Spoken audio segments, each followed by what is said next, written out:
How's it going, team? My name is Julian with the Academy of Thought, and I just want to make a quick video explaining how supports and resistances are created.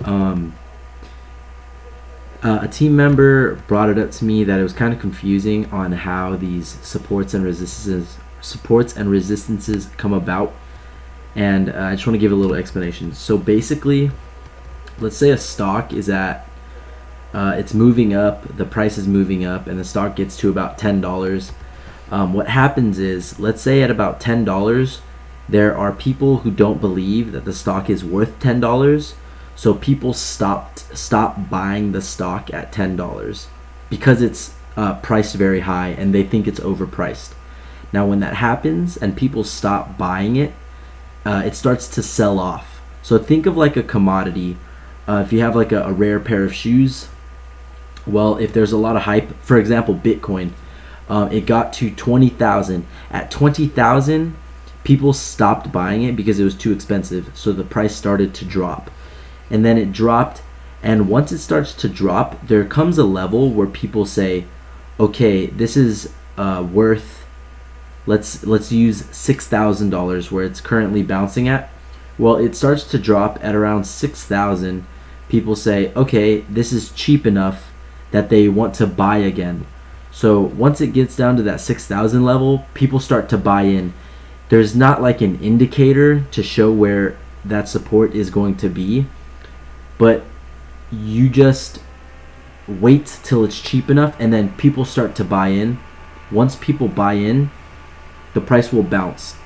So let's say at 6,000 it gets cheap. People in their head say, hey, this is cheap enough. I think it's worth more than 6,000. A lot of people buy in.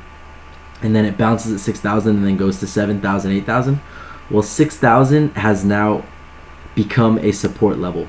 So the next time it goes to 6,000, it was there previous, and people could say, hey, at 6,000 it's bounced here before, and that is what creates a support. A resistance level is created, like let's say it hit 20,000, and then at 20,000 it became too expensive. Well, let's say it is at 20,000, comes down, bounces at 6,000, moves back up. Well, they say history repeats itself. So people see the price at 20,000 and say, look, at $20,000, this is where it dropped last time, so we're gonna stop buying because it might happen again. That's how supports and resistances, I guess, are created. And our job as successful traders isn't to try to predict where these bounces occur or where these supports and resistances are going to occur. We must listen to the market, see what the market has to tell us. So we wait for the other people who do not understand what's going on to create these supports and resistances for us. Once these are created, then we can play them.